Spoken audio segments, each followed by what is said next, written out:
by Denis Bernard from ENS, Paris. Okay, good morning. So, as you know, I was not supposed to talk here. Instead, it was supposed to be someone else. I forget the name.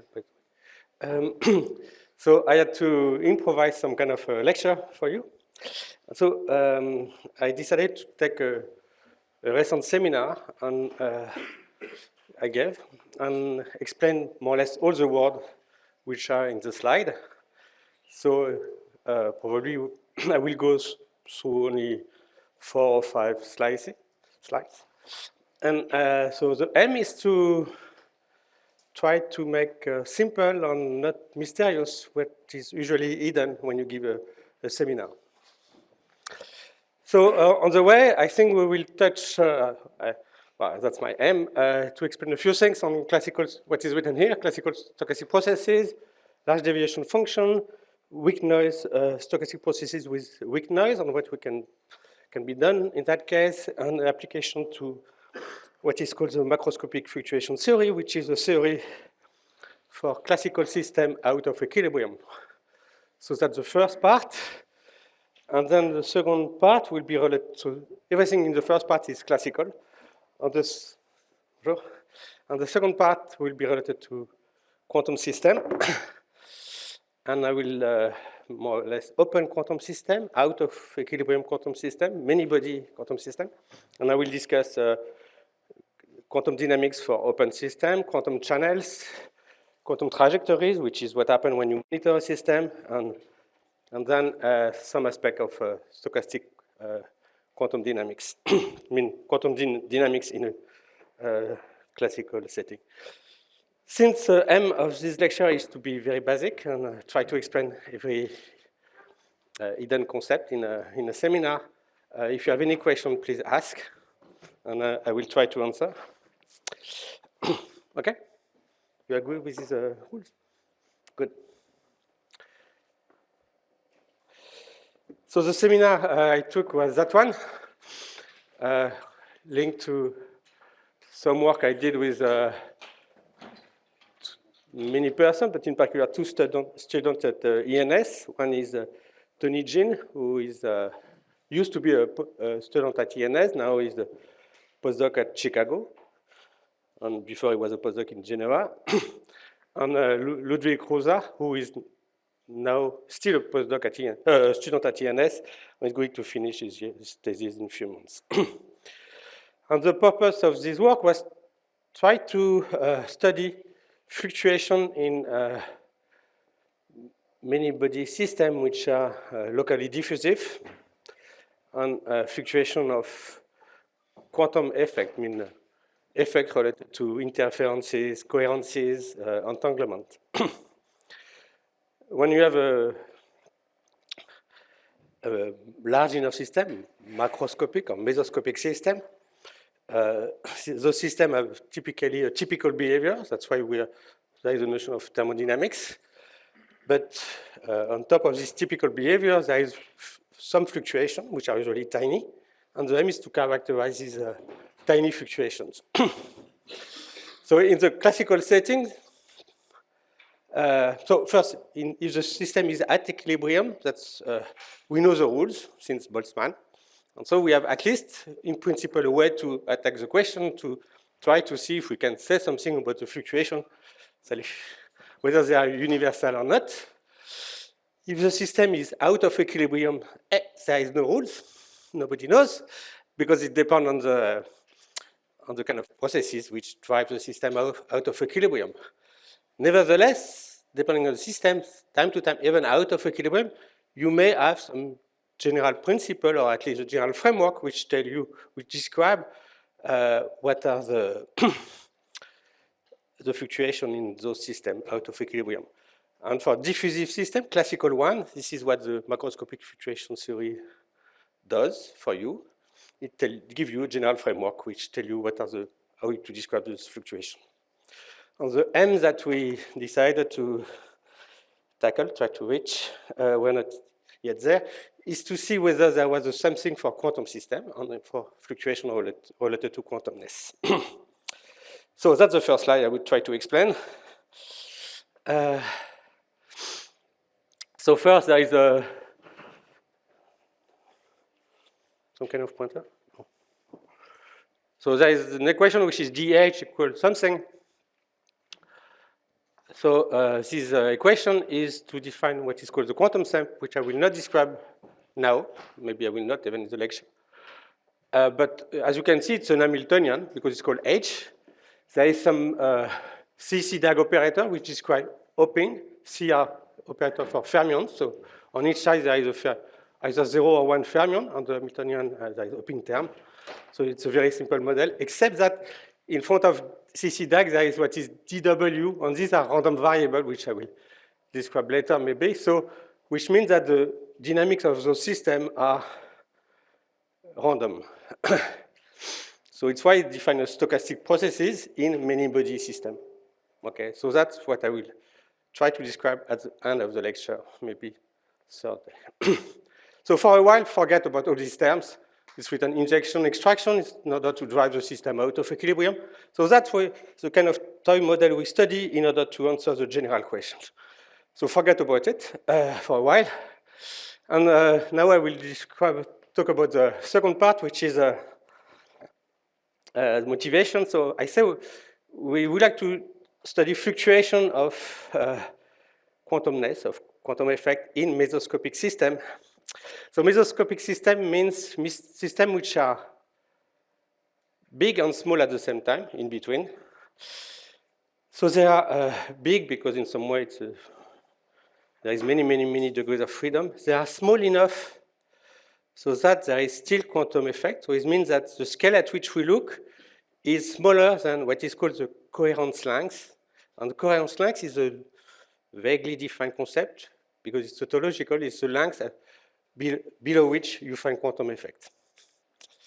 So we look at lengths below the coherence length, which means that we still see quantum effect, interferences, coherences, entanglements.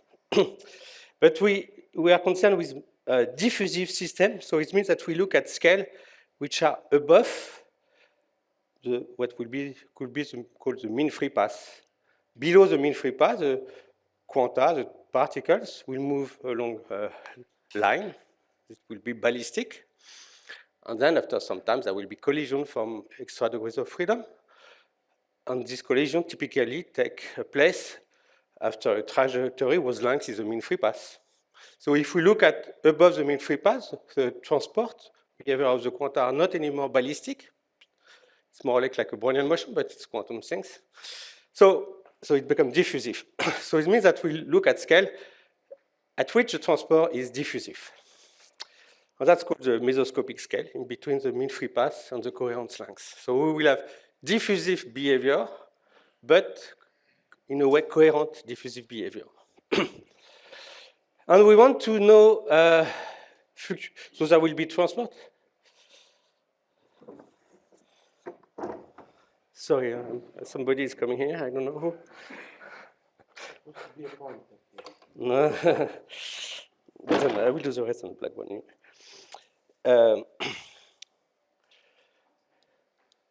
Good. Bon, c'est pas grave, c'est pas grave.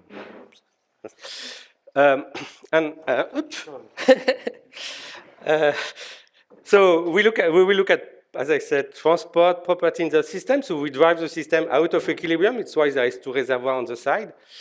And because we look at the scale, which is not the smallest scale, it means that there is some kind of degrees of freedom associated to the low scale, so low scale degrees of freedom. These are degrees of freedom which are linked to the non-ballistic behavior of the quanta. We don't know what they are, so we call them noise. Every time what you don't know, you call them noise. Noise is all what you don't know, in a way. So it means that the dynamic of the system is noisy. So it's why the dynamic of the first Hamiltonian was randomness. And this is this noise which is supposed to mimic the low scale degrees of freedom, which will induce fluctuation of quantum effect. So that's what the aim is, describing fluctuation of coherence effect in at mesoscopic scale out of equilibrium. So that was the motivation. And as I say, in a classical setting, this question was answered by the macroscopic fluctuation theory. So as I said, macroscopic fluctuation theory is a theory for classical system, diffusive one, out of equilibrium, and it answered the question of what are the fluctuation of the transport of a quantity which are related to the transport because you are in a, out of equilibrium. So fluctuation of current, of densities in out of equilibrium settings. So typically one choose one variable to describe it. So it can be what can be transported is either the, for example, the energy or the density of particles. So I will use that language. So there will be a density n. Since it's transported, it means there is a local conserved quantity. So it's locally conserved. So it means that the local variation of the density is related to the flux of the current. And there is a local conserved equation, which is time variation of the density is equal to minus the gradient of a current. And then this theory, where you have a phenomenological description, which I will try to explain. That's the formula for G, which is just Fourier law. Current is proportional to the gradient, plus something. And the something is what we'll code for the fluctuation, I will describe. And what it gives as an output is what is the probability to have a given profile of the density. Or say, it gives more information, but in particular, it gives that. So it means that you have your system, which shall draw as a 1D, but it can be done in any D. You have two reservoirs. So locally, you have a density, n of x and t, that's x, from 0 to a, so that's x equals 0, x equals L. And you want to have some profile, and you want to know what is the probability for that. So that's n as a function of x, and even t as a function of x. And you see it's exponential minus L times something. So it means that except if the something is 0, this probability is super tiny with L. Okay? So that's why you have, it's always the case in a macroscopic system. So if you were at equilibrium, that's why you have thermodynamics. Thermodynamic system has a typical behavior. So which means that the probability to be non-typical is very, very small. And that's why we can do thermodynamics. Right? Thank you. So, and the fact that they are very small, it means that what we are describing actually is rare. So first there is a typical behavior. And the typical behavior, so I will call, here it's called F, but I will use another, so that's N of. So it means that the typical behavior is related to the fact where this function f vanish. But this f I didn't really define. I didn't really define what it is, these symbols. I will define. But you see, if I change f by a constant, it will not appear. So the typical behavior will be related to the minimum of that, because it means that if you are not at the minimum, the rest of the configuration of the profile will correspond to a bigger value of f, so they will have relatively a very small probability. So that's a minimum of f. And then the non-typical behavior, in general, if you do realizations, they will never appear because they have a probability, if L is big enough, a probability which is close to 0. So for the non-typical one, they correspond to rare events because they never happens. And in a way, they will correspond to rare but large events. Okay. And then I will give an example.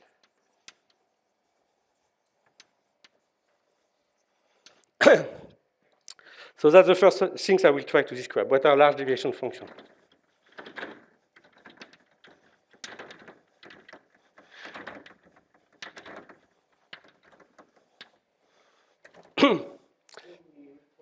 Any question? Do we require this large deviation function to sum to 1 because it is a probability of a profile equal to n of x? So do we impose that path integrals hold the path equal to 1? In a way, yes, but in practice not, because of what this symbol means, which I will explain. So maybe when I will have explained what it means, you can ask again the question if you don't. More question? So since we are talking about fragments or they can be charged, so shouldn't you have in this pixel also like some electric field? I can put it, but yeah, you can add electric field, but I assume that the electric field is 0 here. But for a while, it was again, so that's the macroscopic filtration. What I want to describe now is just this word, large deviation function. So I will spend, I don't know how many minutes, 15, 20 minutes, just dealing with probability theory. Okay? So, as I said, it's a way to describe rare large events, large deviation function. So an example, the first example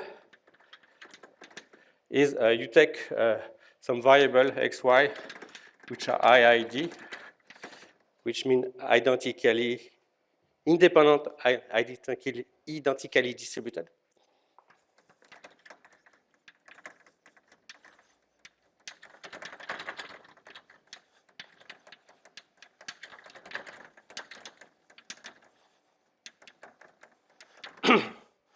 And I compute the sum, Sn, sum over y,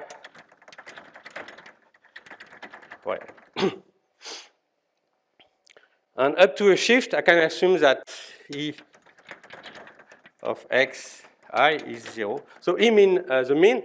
So the y take value in some probability space. So there is omega, the probability space on omega, and I assume that the E means the mean with respect to y. So I will use two symbols, either E, when I do I pretend to do some mathematics, and I will use that when I pretend to do some physics. So then typically, by the law of large number, this sum is like scaled like square root of n when n is large. So that is, this naively is like square root of n. So this goes to 0 when n goes to 0. But nevertheless, we would like to find probability for event for which S is of order 1.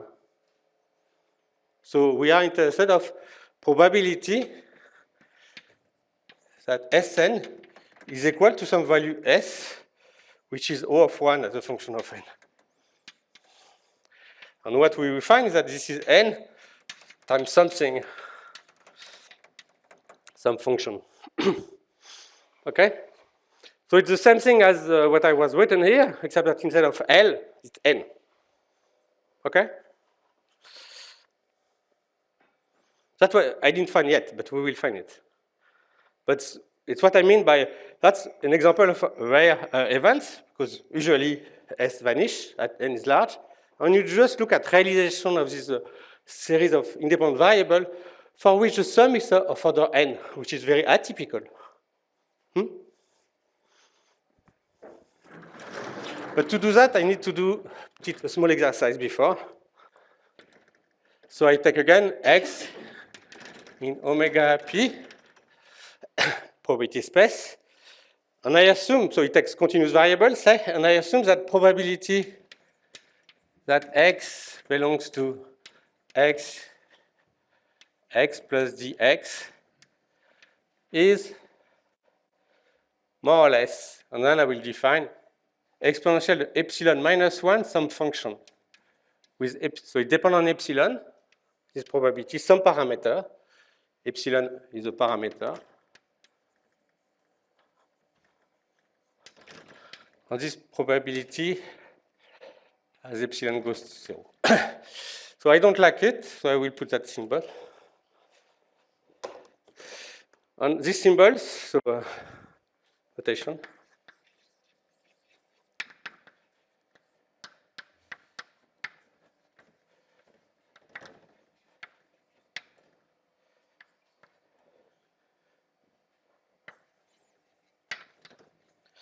I think this is the name, I am not 100% sure.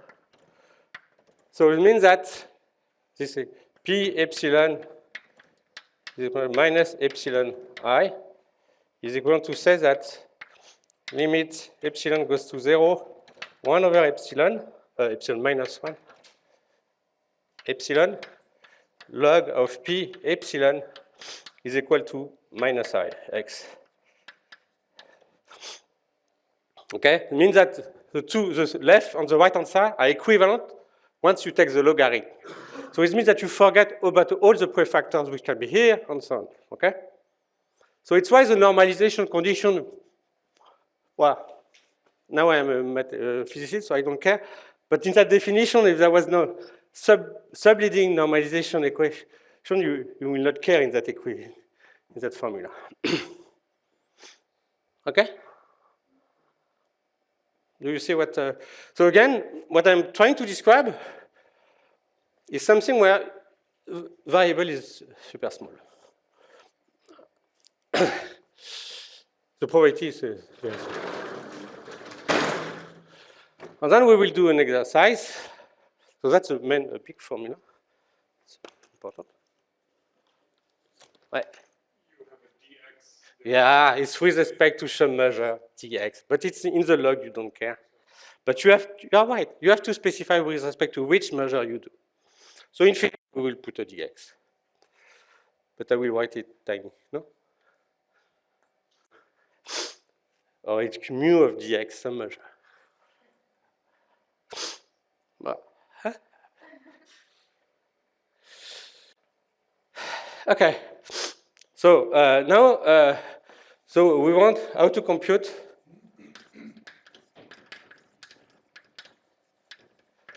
geometric function for x. So given a random variable, you can always define a geometric function E of z of x with z some parameters. So then you have the choice. Z can be formal parameters, when you don't know much. Z can be complex. For example, if Z is purely imaginary, this always exists, because this will have modulus, if X is real. Because this will have modulus 1, E of is the integral of something of modulus 1, by Fubini it exists. So when Z is I theta, it will exist. Then analytical property of Z give many information on the distribution of X. So that you can always define. In physics, you call it the partition function if you want, or if you take the log, you call it the free energy as a function of Z. So what it is integral dx p of x, or it's dp x belong to x plus dx. So it's exponential of zx. So that's, I want it dx times the density, p of x. Okay? This depends on epsilon. This will depend on epsilon, of course. This depends on epsilon. And now, if I assume this formula, then I have the formula which is dx. So it's more or less equal. Then you have to do math to know what it is equal exactly. I of x exponential gx. Up, small x now. You agree with that? Yeah? I just copied. That's the definition, is the expectation value. X is a random variable, so I sum over all the realization of x with the probability that this relation happens. That's my integral. And then I assume that I have this exponential form. Now, it's why you see that it's an improvised lecture. Then I forget. So if we are that, we cannot do much. So I add something, which is epsilon minus 1 in front.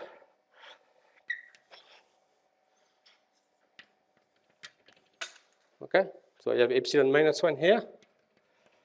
And then I am happy. So I have epsilon minus 1 here. Okay, now I can factorize everything. So I will write here.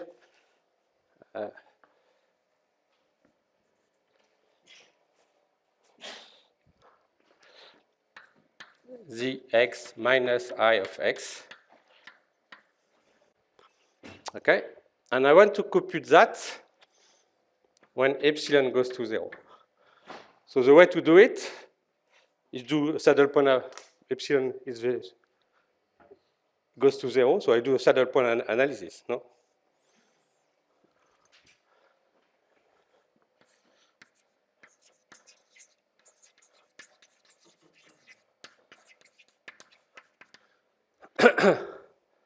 And if I do a saddle point, so I am going to write here, because I want to keep. And is that complex? Huh? That can be complex, right? I do for z, and then it's formal variable. Then I will extend. Okay.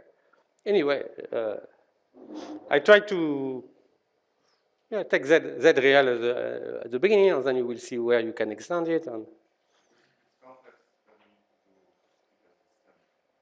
yeah, you have to change the contour, so it depends on where the contour. Then you need much more information on I of x if z was complex. And I told you that I do saddle point, but then you have to see whether you have a single saddle point, the different weights. So I just give you the general strategy. In a particular case, you need more information in order to more precise computation. Or you need to make hypothesis on I, which I didn't do, so I have to stay formal. No?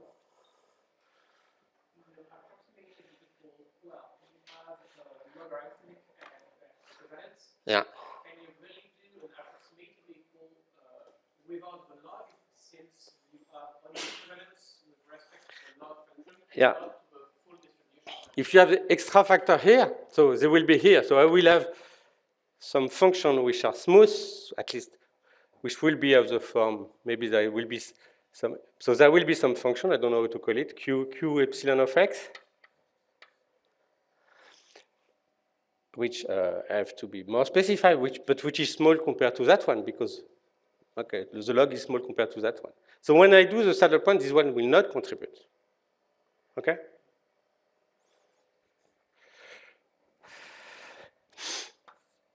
So this means that E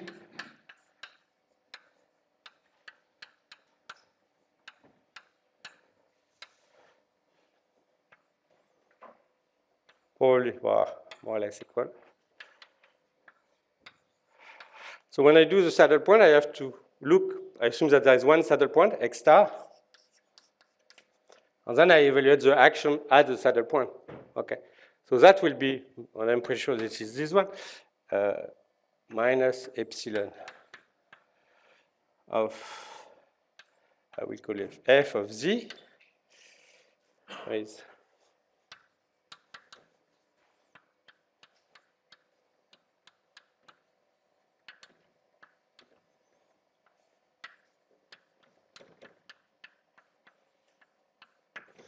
okay?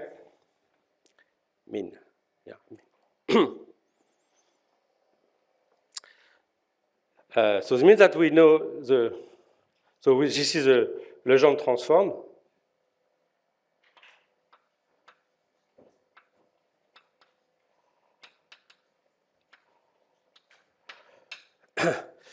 So it means that the generating function of the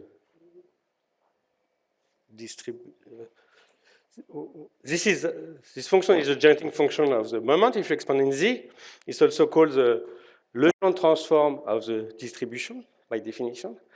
And this generating function has an exponential form with the parameter epsilon, and f is the Legendre transform of this function here, I of x.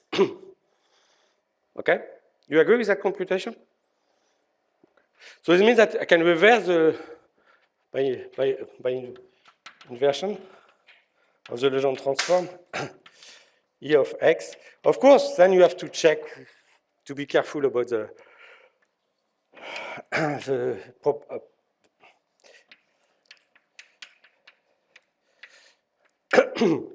the appropriate analytical property of this function I, of the function f, and so on. But I just try to give the idea, so I don't put precise hypothesis. So this means that this property means that if you know this generating function, so it has to have this special form. If you know the generating function, and if it has this exponential decreasing form, then you are actually dealing with rare events. Okay. So that's what is hidden in this form, in this word. So here we are computing profile of some density. There is this factor L, and there is some function which I call f. So there is a change between the notations. So in that example of macroscopic fluctuation theory, or the previous one, epsilon was 1 over L, or 1 over n. Epsilon goes to 0 when n is large. There is this function I, which I call f here, for some argument. So maybe I could not call it f, w. Sorry.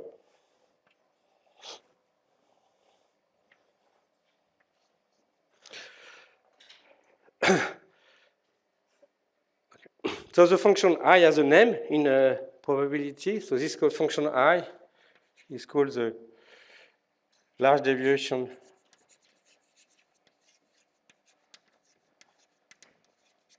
rate function.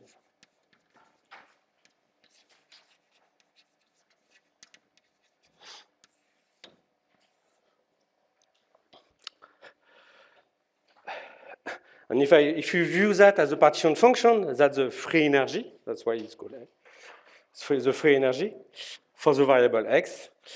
And then the rate function is the Legendre transform of the free energy. Okay.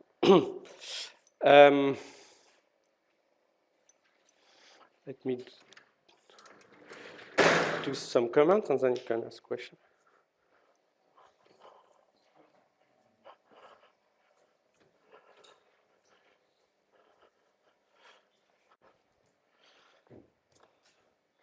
Remarks?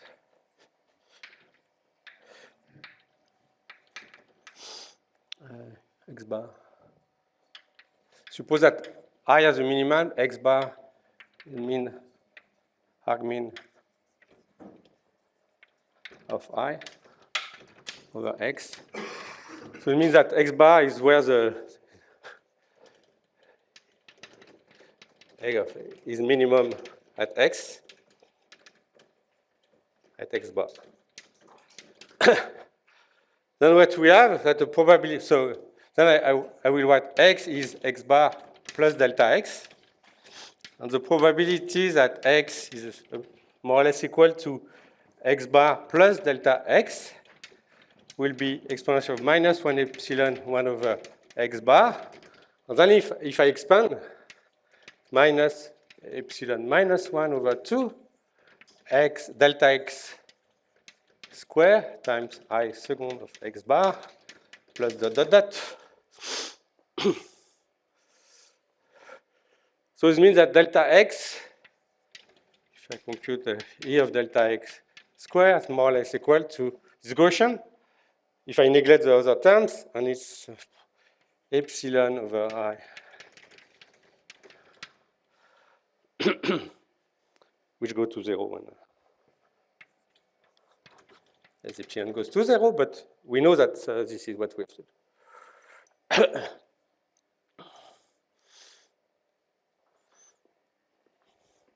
So again, this expresses the fact that the fluctuations are very small. If when epsilon equal to 0, the typical behavior is x bar, and then you have tiny fluctuation around X bar, which is what we have. I will give an example. Always in thermodynamical system. Otherwise, there will be no thermodynamics if there was no typical behavior of large system. Okay, any question? But it seems like there's still a delta x in the order square root of epsilon, then it will still contribute this smaller region. Yeah, delta x is of order square root of epsilon.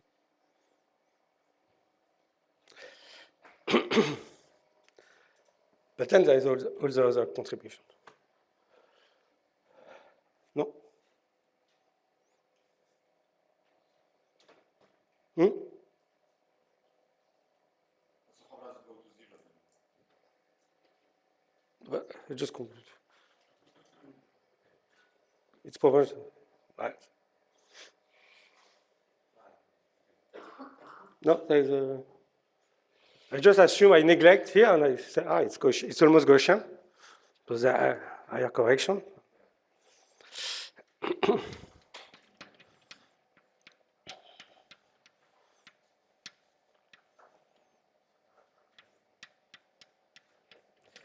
So, as you know, now I look at the generating function. So if I take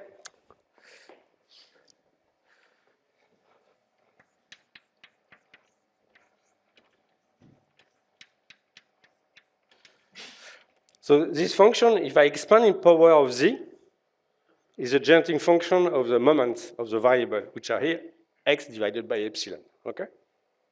If I take the log as a generating function of cumulants.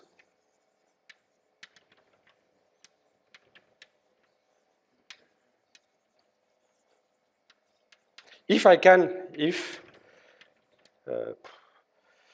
analytic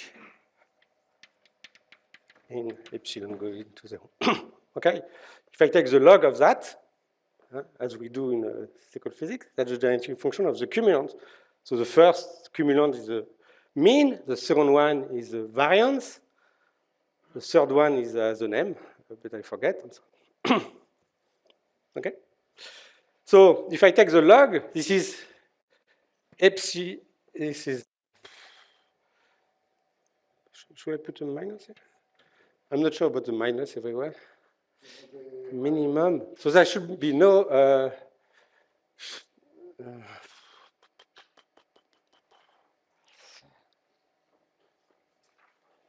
Okay, doesn't matter. So minus W divided by epsilon is a cumulant. Okay. So this means that the cumulants, which we call in physics connected correlation function. So this one, cumulant, is the same thing as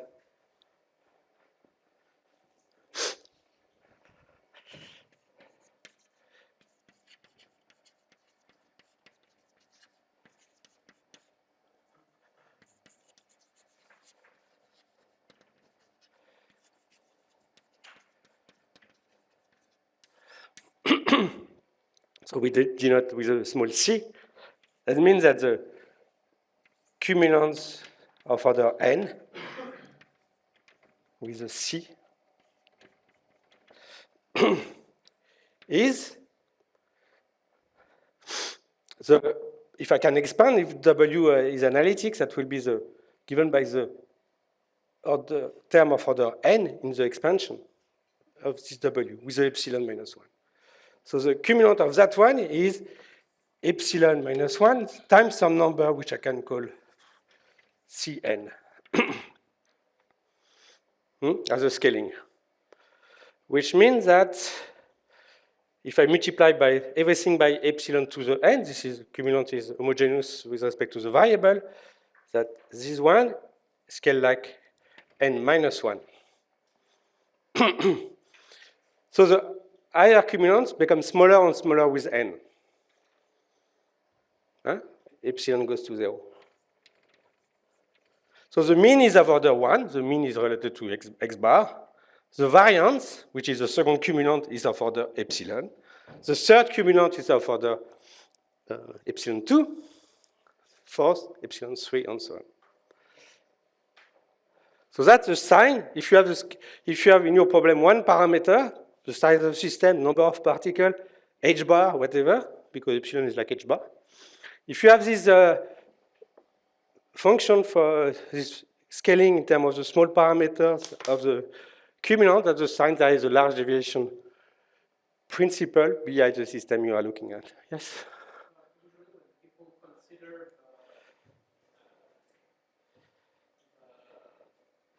sound point approximation, they want to add the exponential, an other term, which is the second order term to compute everything. Here you do not write it. So is this term forgotten because of the logarithmic integral event, or is it something else? Yeah. So I raise the integral. So when you do saddle point, so naively, so you have to be careful about analytic property, where you go how you deform the contour, but you deform, you go to somewhere there is a saddle. So there you have, so it's a minimum, at least locally, a minimum value. And then you expand, so the minimum value is what I computed. This gives an exponentially small term in the integral. And then you may try to look at fluctuation around this minimum. That will be typically, you expand around, you do the quadratic approximation. So it becomes a Gaussian integral. So it becomes not exponential. When you do the integral, you get the determinant of something. So forget about it. What is good about that, so large deviation function, it looks like you are looking at very, very complicated things, rare events, which are big, how to deal with them. Actually, that's the things which are very easy to compute, okay? And I don't know if you notice, but as I said at some point, epsilon is like h bar. What we are doing is a semi-classical approximation. And we can compute everything because we are doing this saddle point semi-classical approximation. So we don't save one. So it's an easy matter, actually. You know, when you have to compute an integral, you don't know what to do. If Mathematica doesn't know how to do it, so you ask Filippo, maybe he knows. Otherwise, you do perturbation theory. Well, it's a bit boring at that. Or you do saddle point approximation. And that's it. Okay, so we can go back to the problem here now, the variable here.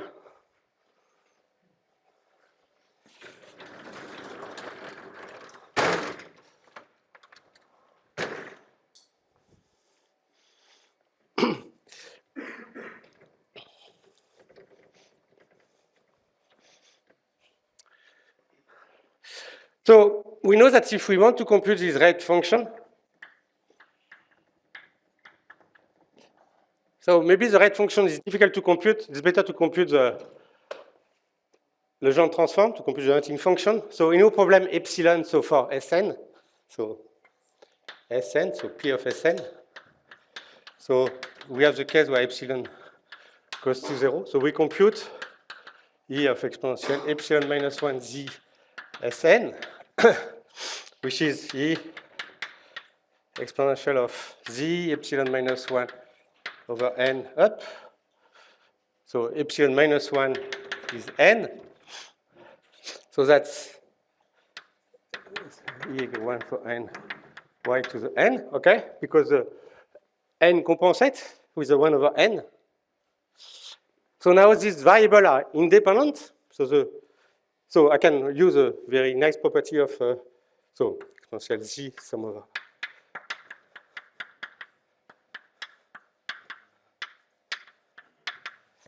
Now we have expectation value of a product of variable. They are independent. The expectation is the product of the variable.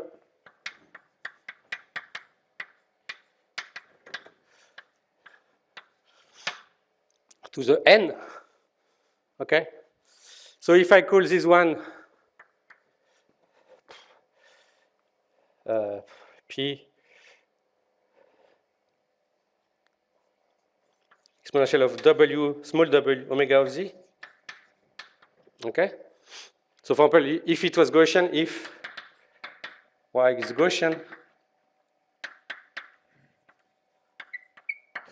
w of z will be minus sigma z squared over 2. Okay? That will be, so maybe you could put minus, plus, okay.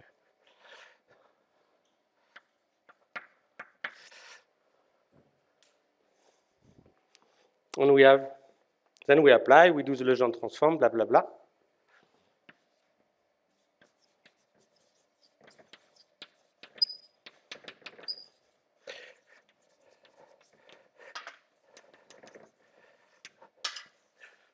Okay? And then, then we know now what are the probabilities that this sum is of order 1, whereas usually it will be of the square root of 1. Okay? So as an exercise, you can do, for example, the case where this one is where the y, so what happens if these one are Bernoulli variable? So, which means they take value 0 or 1. Okay. Which is the case for Fermion, for instance. Okay, any question?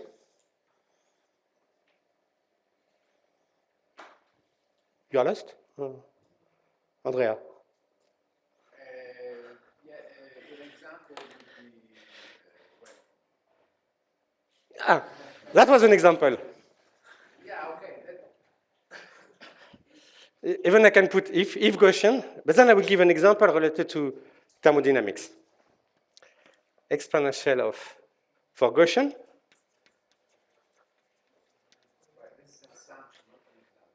What? Hey, X you don't know.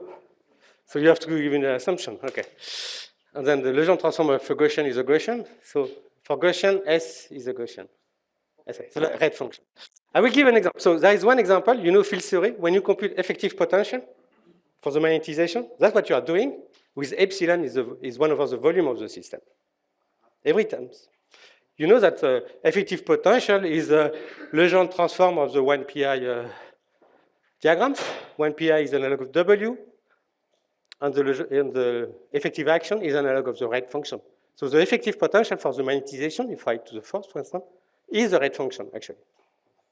Exactly the same computation you do. Okay, that's one example. Is it good for you? Yes. And then I will give an example which will correspond to how to describe the fluctuation of the profile at equilibrium in thermodynamics. Okay? You're discussing out of it. Yeah, but I am just doing at equilibrium. Out of equilibrium will come next year.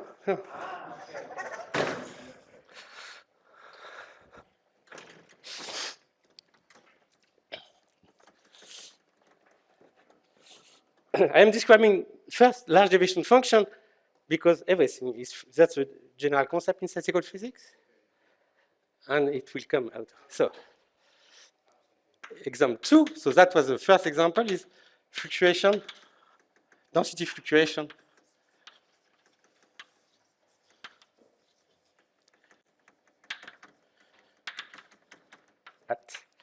So maybe I can describe a bit more the effective potential formula if you can. At equilibrium.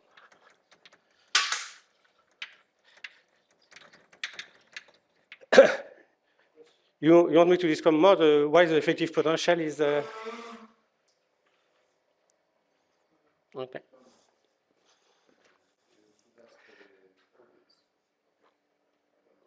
I don't know.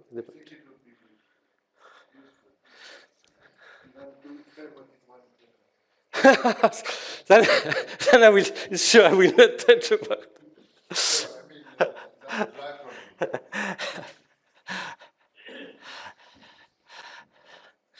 So I have to remember now. I have to really improvise. Ouais, further. You wrote directly that the exponents of the exponential was the rate function, but didn't you have to take minimum based on z and etc. to find this? Yeah, but for the computation shows that it's even simpler for when you look at Sn. I did the exact computation, so all the correction terms you were afraid of at the beginning, they disappear in this case because I just compute only equality. Hmm? Yeah. Epsilon inverse to be equal to n in the previous example and not some power of n. Which? calculation there we have to set epsilon inverse to be equal to n. Why didn't we take it to be some power of n? Because we realize that this is what is. So what we want to. So it's a good question. Here we say we have some epsilon. We have some variable such that we have, for example, we have this property. Okay. Then the x. So either you do math, you do some hypothesis, or you do some physics. You have some problem, and x corresponds to some quantity. Okay. So the computational idea is that. So the example 1 was x is actually Sn, y to the 1. So that was my definition of x. And I realized that a good choice, so when I say epsilon is 1, is a good choice is epsilon equal 1 over n. Okay, so it works. If I was taking epsilon square root of n, I will not have this scaling. If I were describing I will take epsilon to n to the 3/2, it will not work. It's a good choice, but it's an honest choice.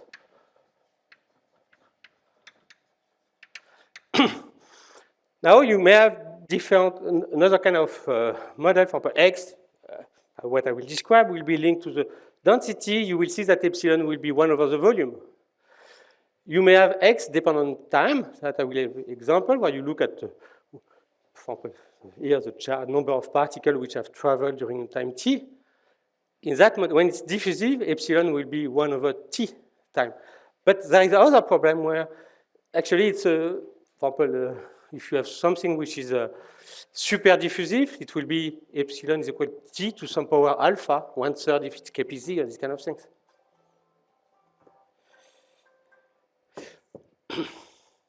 So it depends on the problem. Here in that case, so you have to guess where epsilon is. Here I assume that there was an epsilon. And then for a given problem, x is related to a given quantity parameterized by some parameters, t, n, blah, blah, blah. And you have to find that there is an epsilon such that. And the scaling is important, epsilon, the dependence of epsilon in terms of the physical parameters, t, n, and so on, is important because it got information on the characteristic of the system. So,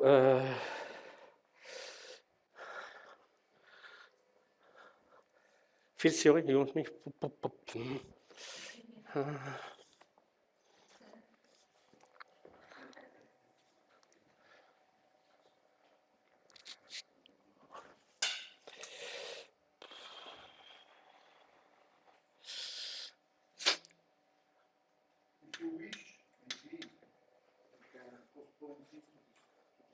I just tried 2 minutes, and if it's a mess, so field theory. Andrea's example.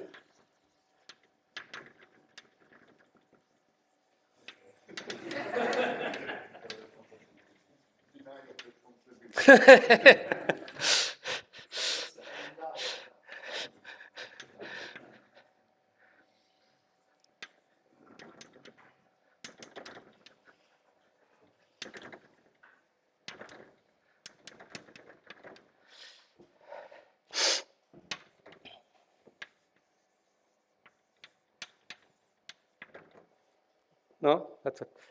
If you D is in dimension D, if you're in dimension D, okay. So that naively will be volume times. No, that's no, might is 1 over the volume. Okay. Small m. And the total magnetization will be m. So now in field theory, you know, so in field theory, what we call E blah blah blah blah blah, by definition is what Andrea writes exponential minus s of phi. That's Andrea's definition, not mine. Okay. Then so then with this definition, if I put E of exponential g of x, some source phi of x. In Andrea, this is called d phi exponential minus s of phi plus dx gx phi of x. And that's called exponential minus S effect. No, that's W of G. Okay? As a functional. Yeah, that's Andreas' textbook.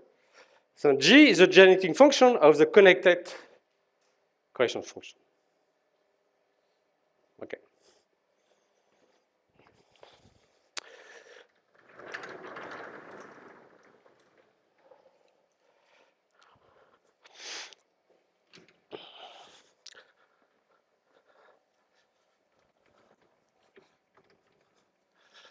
Now if you take G uniform, that's supposed to be, so take G uniform, which is not well defined. So Andrea will put the system in a box, blah, blah, blah. But G of X uniform, let's say, is equal to big G, okay? Independent of X, W of G will be extensive because when we do field theory, we do actually statistical field. Huh? So that is just what you can think about. This is, if we think not about field theory, but so that's the Boltzmann weight.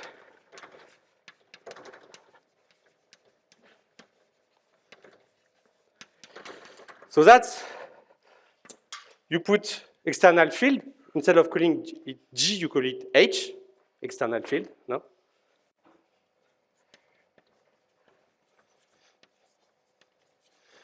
And this is the same thing. So this expectation value now is partition function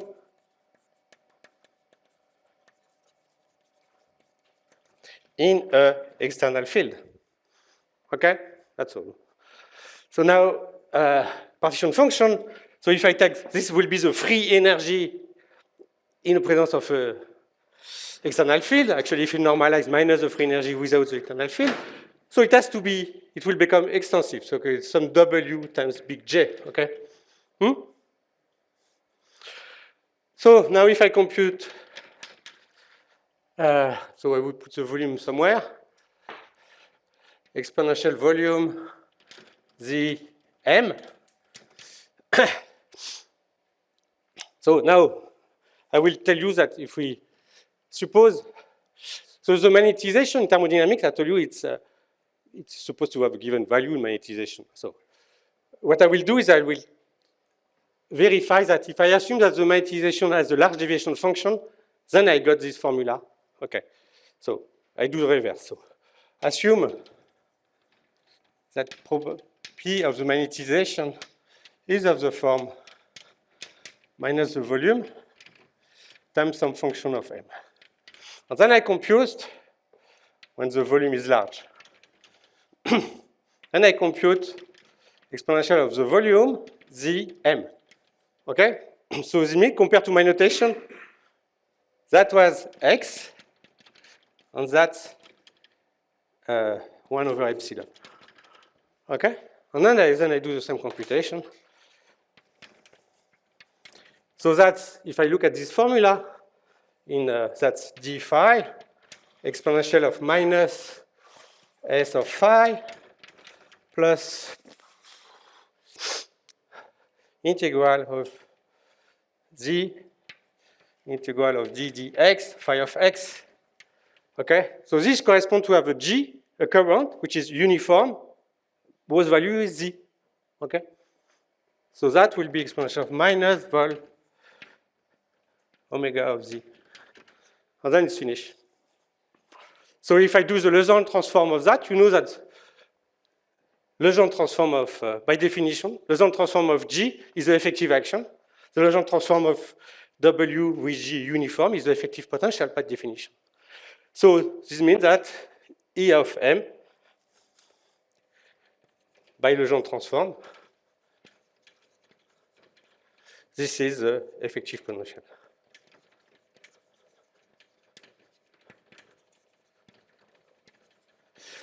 So it's that would be a bit similar. Every time you do field theory or you do statistical physics at equilibrium, you are doing large deviation function from the beginning. Okay? Is it okay?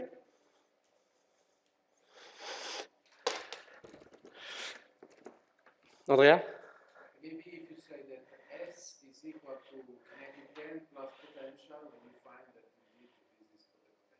effective potential, which is different from the bare potential. Okay, it's different, but the starting point for classical Yeah. dissipation is But here, the saddle point is with respect to the volume, not the h bar.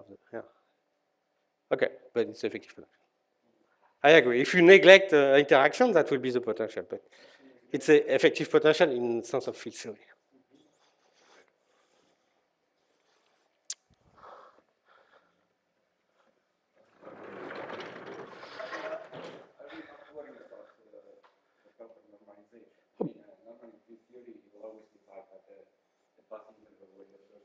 Ah, okay, okay. You are right, you are right. 1 over z. 1 over z. I mean, then the volume simplifies. That's the point. No? What is 1 over z? That's with W of g, 0 is 0. But a partition function is not a function. It's a line bundle over the moduli space of the model, because the partition function is the sum over the Boltzmann weight. So the Boltzmann weight is exponential minus beta E. E is the energy. Energy is never defined except in gravity. So in all classical physics, energy is defined up to a constant. So the partition function is always defined up to multiplicative constant. Only the ratio of partition function matters, and these are the probability. So the volume is, so you can divide.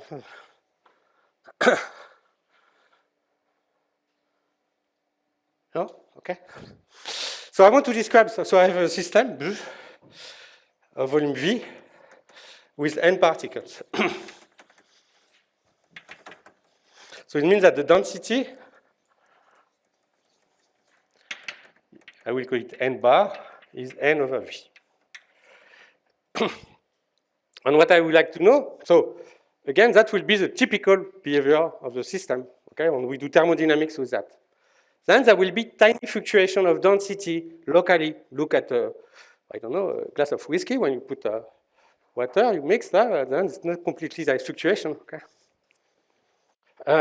So we want to know the probability of the tiny fluctuation of density. So I'm doing that because in that slide, so I am going, so I spent, I don't know, because I've answered this question more than what I thought, 1 hour to explain large deviation function. Now I say that, so we understand that what we are going is to describe a large deviation function. Here I put a f and I say it's the analog of the free energy. So what I want to show is that these tiny fluctuations at equilibrium are described by the free energy density. So at equilibrium. So that's what I'm going to do now, is to explain that word. And then the rest I will explain what is stochastic equation. Okay. When should I stop? Okay.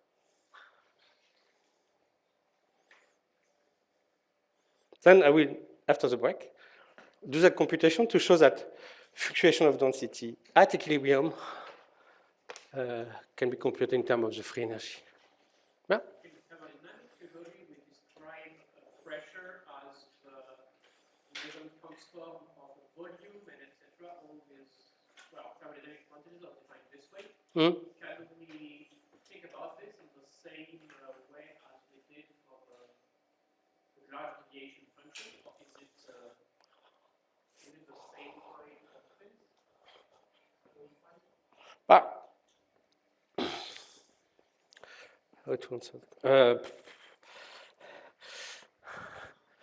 So we can do thermodynamic because there is, in thermodynamic systems, there is typical profile, and the rest, then the fluctuations are tiny. So I don't know really how to, but well, so if we compute the partition function, so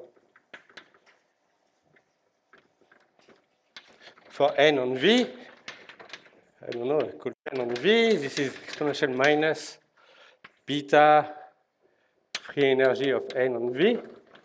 Beta is 1 over kBt. on what we wrote. So so F is extensive. F and V is V times the density and bar. And we say dF is what? Minus S dt minus P dV. No? So that's the pressure. So that's purely, we don't do much. But when we say that, it's when V, actually when we say that, it's V n bar fixed, no, the limit. So actually, I think the proper term will be, when we wrote this equation, is logarithmic equivalence. We forget what was the subleading term. Again, when we do thermodynamics, we are doing large deviation function from the beginning. So is it okay? So it's, again, this is a large deviation function. So F, this is a large deviation function.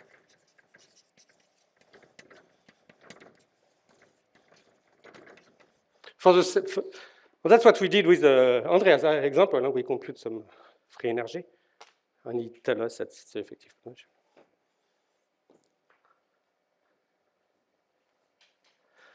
I'm not sure I will go beyond the third slide, but okay, we can. Any question? Okay, we stop. Should we have a break? We should just think about the break. As you want. I can continue. I can stop. I can drink.